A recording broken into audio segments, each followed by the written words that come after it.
Welcome to The Truth in This Art. I am your host, Rob Lee. And today I have the privilege of chatting with an environmental justice researcher, organizer, and the director of GRASS, that is the Glass Recovery and Sustainable Systems here in Baltimore. Please welcome Dante Swinton. Welcome to the podcast. Hey, nice to be here. It's chat. Always, I mean, you look. This is illustrious. We got to have that energy, right? So I want to start off for those who are undipped, because we've learned in the last several months, and I think really probably over the time of since 2020. That has been more and more focus on some of the micro businesses that are developing here in Baltimore. So if you will, could you introduce yourself and tell us about the mission of GRASS? Yeah, absolutely. So again, I'm Dante Swinton. I've been working on environmental justice and zero waste in the city for about 7 years. Just transitioned to a new position with the Center for International Environmental Law, but still have my voice being heard in the zero waste space. And I decided to put together something like GRASS, Glass Recovery and Sustainable Systems, because there's so much value in transitioning our city and the country and the world into a zero waste economy. And so I wanted to start that with a small but mighty organization centered around glass recovery and turning that glass into artwork and glassware. So happy to chat about that and just be an example of what a zero waste future looks like in Baltimore City. No, that's great. We hear about more and more, and we want to be able to weed through it. We want to get to, and I like how you touched on small but mighty. Those to me feel like those are people that are actually doing work versus, our, social responsibility, It feels buzzword oriented. And we hear about sustainable futures. We hear about zero waste. So for those who are undipped and they want to cut through the clutter, could you define being more sustainable, being in a zero waste? Because it might be simpler than I'm thinking it, or many people listening may think it is. But could you define that for us, the sustainability and zero waste? Yeah, not a problem. So zero waste is a general concept, a framework of moving our society to a point where we're no longer burning or burying any waste that we produce. And it tries to change the language. Instead of calling things trash, more folks tend to call it discards, because a lot of that stuff can be reclaimed, reused, and the like. And so right now, about 75 to 80% of what we dispose of in our trash cans or what have you is recyclable, reusable, or compostable. So we're already at a pretty good spot in terms of what we could recover, reuse, compost, and all that. But with the way policies are structured around waste management in most cities, we don't have the capital invested in the types of things we need to maximize our diversion rates from the incinerator here in Baltimore, as well as the landfill. And so zero waste is the idea of getting to that 70% point, and then, or 75 to 80% point, and then trying to redesign all the remaining 25 to 20% or 20 to 25% material that is not recyclable, reusable, compostable. So you're like some of the plastic packaging we have for food right now. They've started putting together these more and more plastic metal alloys, and it's hard to recycle those because these different materials are stuck together. So putting in policy that gets us closer and closer to zero is the concept. And yeah. No, I think that's really, really big and really important, because I know there are efforts here in Baltimore. We wanted to take certain measures, right? Like I remember with the fast food, it became, or the delivery, if you will. It's kind of one of those weird things that we're now part of that cost.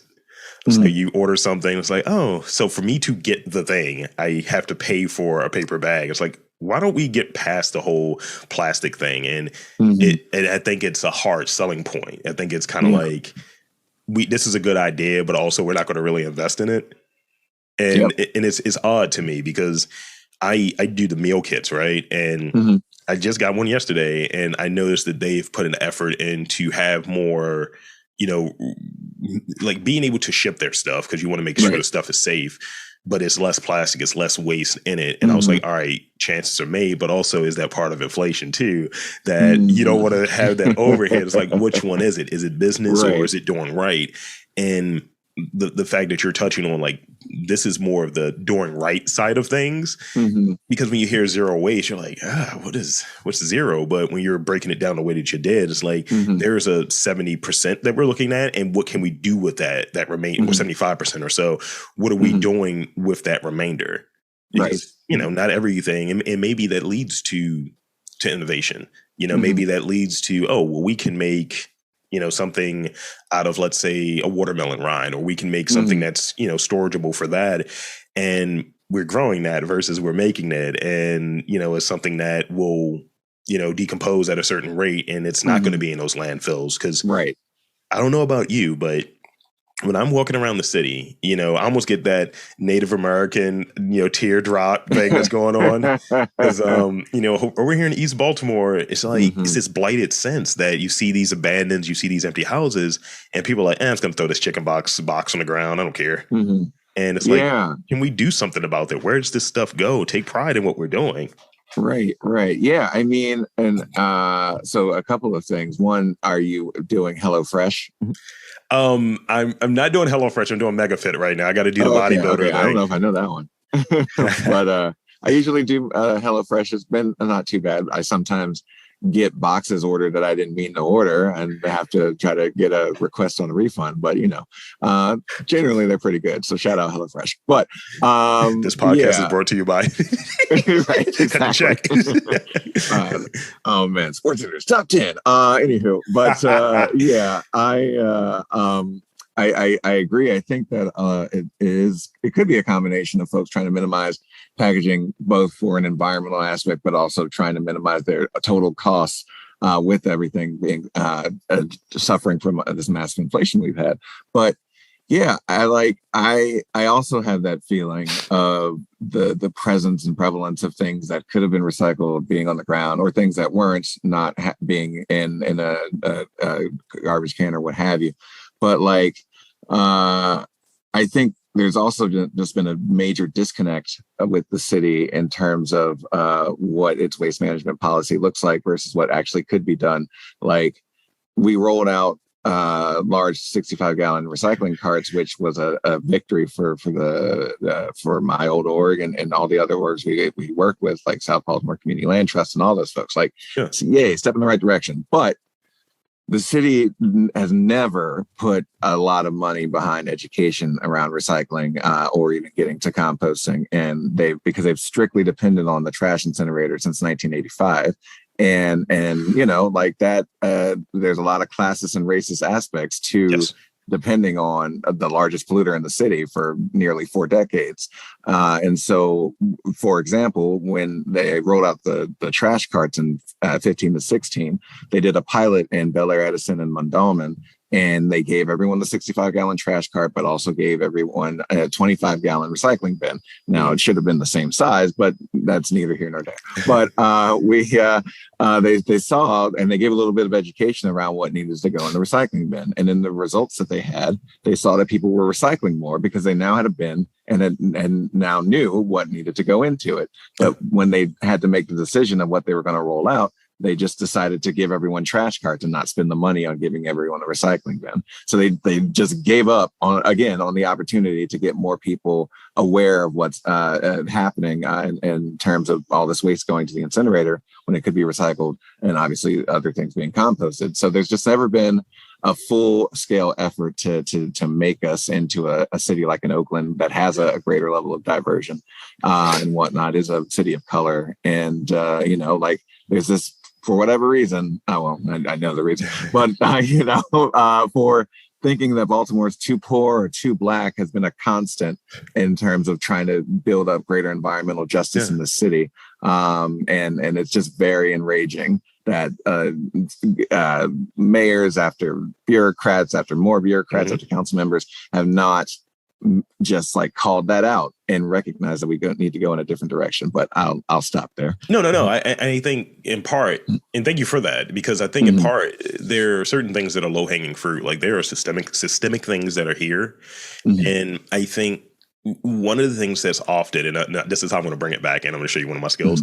I think one of the things that's often left out when you're doing this education, right? Why not hire an artist to say, look, we're going to shoot this video. We're going to do some graphic work to kind of maybe make an infographic of this is what goes here. This is what goes there. Really spoon feed it. Like you guys, this is a re-education for it. And you can't do, Black people don't do that, but also we're not going to give you the resources to engage in that. That's what I'm thinking. So with that, within your work, I've read that you're working to support entrepreneurial artists. And what are some of the key distinctions between entrepreneurs and artists for you? And where do they overlap? That was my absolutely. backhanded segue back into it. hey, I like it. I appreciate it. So for us, our idea is to lift up a few folks from Westport, where that's the home of the incinerator. We're going to hire 3 folks from there.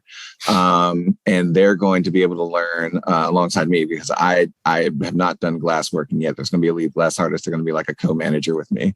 So we'll all get to learn together.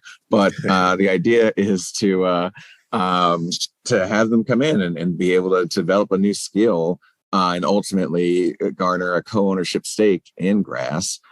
So that way, they're not only making money from doing that work, but also any sort of profits sharing that we have once grass hits profitability is going to be significant. And grass is also going to be a subsidiary of a nonprofit that I'm working on launching called Our Zero Waste Future, which is going to lift up the benefits of a zero waste economy in multiple communities, including Baltimore and then my home state of South Carolina, as well as Texas and hopefully Illinois as well.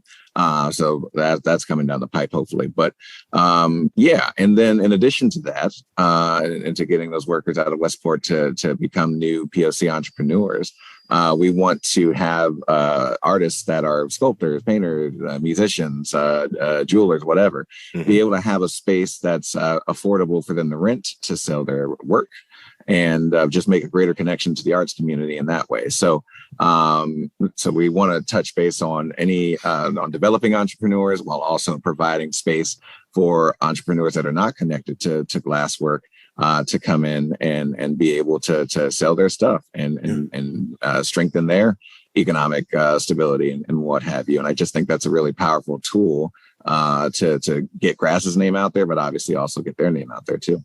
Yeah, we don't want to be siloed either, where right. It's like, oh, we don't want artists to have any business sense. And then that's in a sense, we can take advantage, people who are in a certain spot or what have you. And I think on the flip side of it, we don't want, people who are entrepreneurial minded. I think naturally, inherently, they're both the same in many regards.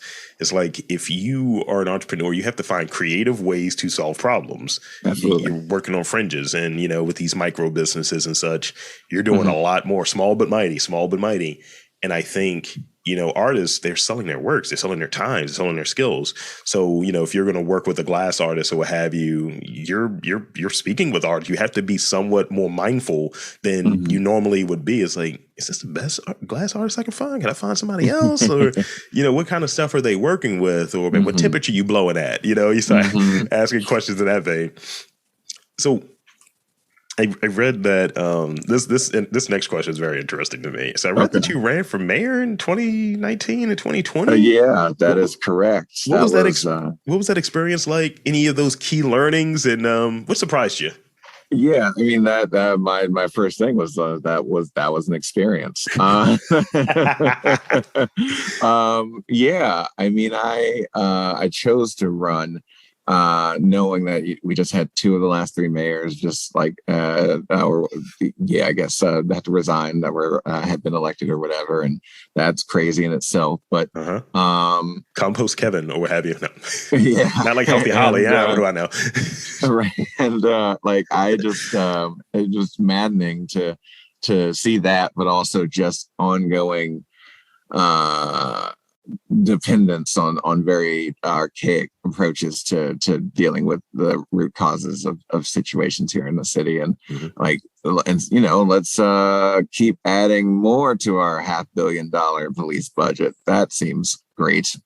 And I mean, what is it? It's like $3.5 billion over the last 7 years. Yeah. And so basically just for policing, and like our budget, I think last year was like three point something billion dollars. So like the fact that over 7 years you can manage to match that with the amount of money we put in policing was nuts. And so knowing that money could have been utilized to facilitate the creation of multiple job fronts, providing additional mental health support for folks in communities, because there's a severe lack of that, considering the level of trauma that our city's been going through.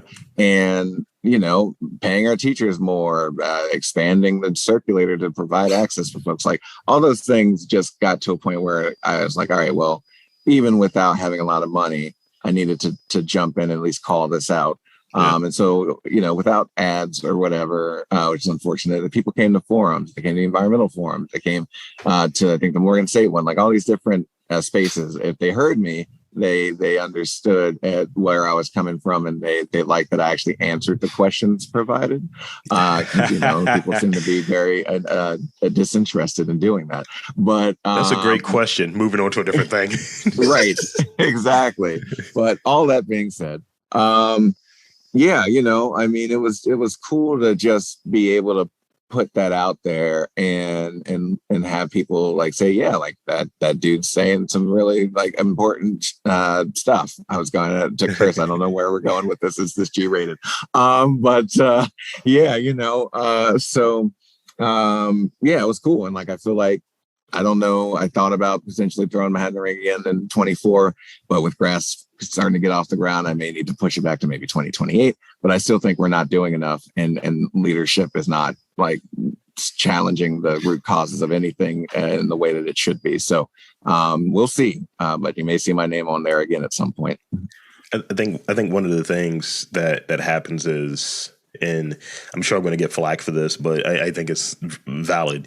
I think a lot of times we get caught in these, and I'm sure there are all types of other things that have to do with it, but outwardly, I feel like we run into this trap of like a lack of vision on how we can do things.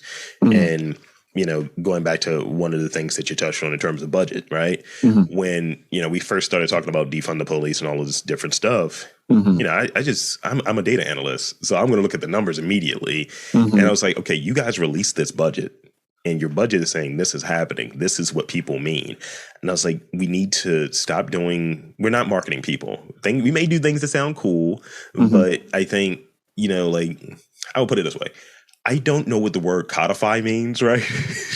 So it's like, just put it in layman's terms. So like the defund thing, just say that differently. Say what you mean. Cut to the chase. So my thought was, when people were talking about defund, it's like, how about, we're going to take some money from here and reallocate. That's what it really should be to these different areas. And you named several of them. And I think civil rights is another one that has to be in that list. Absolutely. And those are ones that weren't really being touched on. And, to the degree in which like police were, what have you, I think we go for these really wild extremes sometimes because it's trauma baked in, and it's an experience baked in. There are these different things that we're all living within. And we have these parameters we have to navigate, and we want what we want. We want it now. So you can't soft pedal it. But at the same time, I think you have somebody that's always in the middle. You have like, extremely, we're pro this. We want the status quo to stay the same. And other people are like, let's just blow it up. Yeah. And restart. I think somewhere in the middle, it's like, we're going to have this.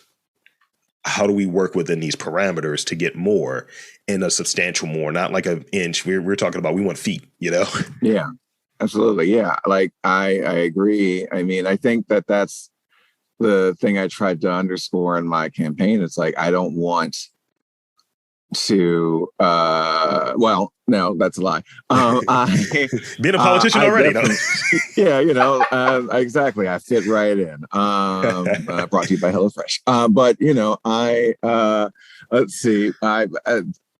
So I definitely feel that the idea of policing being the primary source of all of our solutions is totally false. It's the wrong way to go.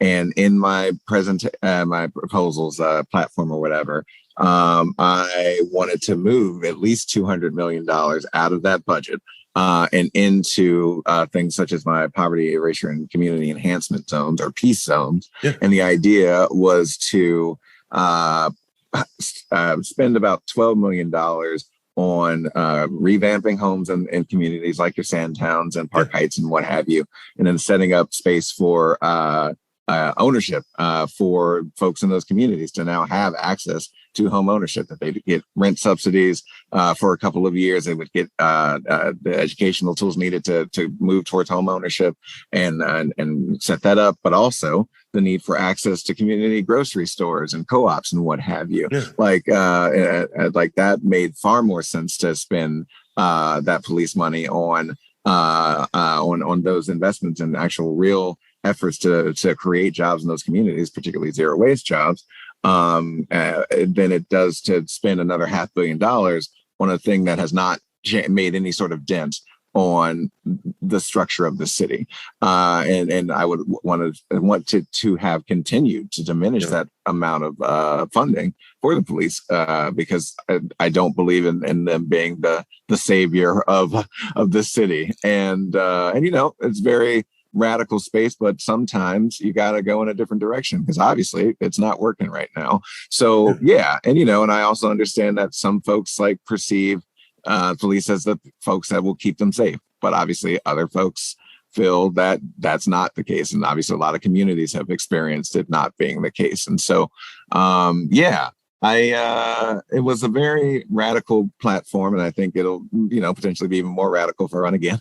But nevertheless, I just feel like the city with the police budget, but also just general policy, has never really actively tried to solve the root causes. There's a reason why the squeegee kids are around. Yeah. They just no access to jobs for their parents to make ends meet and put food on the table, so they don't have to be out there in the heat, barely getting any money from folks who try to ignore them or maybe hit them or anything like that. Until we actually address the job creation for teens, for adults, and anything like that, it's still going to be a struggle. And so that's mainly one of the reasons why I chose to run, as well as actually having a platform on fighting climate change. So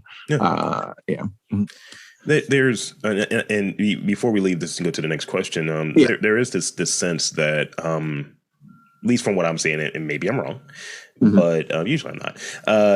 It's this thing where you start seeing ideas that feel like they're old and they're presented like they're fresh. And it's like, oh yeah, we're back. We're bringing back the penny houses. It's like, yeah, but how about you work on this education for people buying houses, or we're doing just certain things that just feel like, no, this is a recycle, and not in a positive way. This is just a rehashing of something because it's low cost and we already have this playbook. So let's not innovate. And that's an issue. I think if you're not innovating, you kind of have the same people there, and the cost of everything goes up, the needs increase. And if we're going to be I'll put it like, I love baseball, right? I'll use this as an analogy. Like, if we're competing against Boston in New York, and we're still trying to do this small market thing, you're in a comparable way, you're not up to snuff. So you have to do things that may be radical, that may be a shift in dynamics, and you have to just take what comes with it. But I think the effort is you got to try. And I think people rather be safe in the sense of not like safe from like harm or anything, but safe in that, no, you know what? I'm going to make sure I don't ruffle any feathers. I make sure I kiss these rings. And it's not calling anybody out specifically, but I think that that's the nature of a lot of people. So when you're doing something that feels radical, it might be closer to what the truth is, or how you should approach things versus otherwise. Absolutely. So let's talk about entrepreneurial hacks. We all run into these things of staying focused, and I've learned recently that sometimes when you procrastinate, when you're not focused, you might gravitate towards something that's kind of a creative task. And you're like, oh yeah, like I might sit here and doodle, and suddenly it's like, I got a lot of sketches now, and it feels like I'm just messing around, but it's just naturally there. So to keep yourself like focused on your day to day, what are some of those hacks to keep you focused and keep you productive? Yeah, I mean, I've been trying to pace myself a bit because for the longest, I looked at grass as like needing to like start off swinging. I needed to have all the money and all this big level thing. Like I stuck with a $215,000 like goal to start us off like for a year plus. And, as I wasn't getting any positive feedback for a good chunk of the foundations I reached out to, I realized, all right, yeah, I need to shrink my goal and start off a little smaller, but obviously make that smaller start even better. And so I pace myself in terms of analyzing, all right, what do I need, or where's the funding going to come from, or how do I identify a site for grass? Because that's been the biggest stress I feel. And I think it's important to obviously work on what you're doing, but also recognize that you deserve a break and can spend a little time doing this, take a little break, spend a little time doing that, take a break. And believe in your idea. Cause like whenever folks, hear about it, it's like, oh, that sounds really cool. I'm like, I'm glad. Cause sometimes I think otherwise, but, yeah, I would say that it's important just to pace yourself, understand that maybe your initial vision is not going to be how things start, and that's okay. And if it helps to make it into a little smaller task or smaller starting approach, I think that goes a long way. And being in these business accelerators has helped me understand that I can believe in my idea. I can convey it in a very convincing and an exciting way to potentially garner additional support. And I mean, I don't know. That's what I've been looking at the last year or so, and it's just helped me get a little calmer about trying to launch a business. And plus, having to deal with it, trying to launch one while a pandemic's happening, also not the most ideal setting. So, I just encourage folks to remember they're not alone and trying to figure out what this business could look like. That there are a lot of stresses going on, and just pace yourself and breathe easier. That's great. And you touched on business accelerators, so that leads me to the final real question before I get into those rapid fire questions I have for you. And this is kind of a precursor to the rapid fire questions. I'm going to switch this one up a little bit. So, if there were one word that comes to mind to describe your relationship and how it's been, the experience with Innovation Works, how would you describe that? I would say positive would be the word. It's a different type of accelerator than the Social Innovation Lab, and I like both of them. And they complemented each other pretty well, I'd say.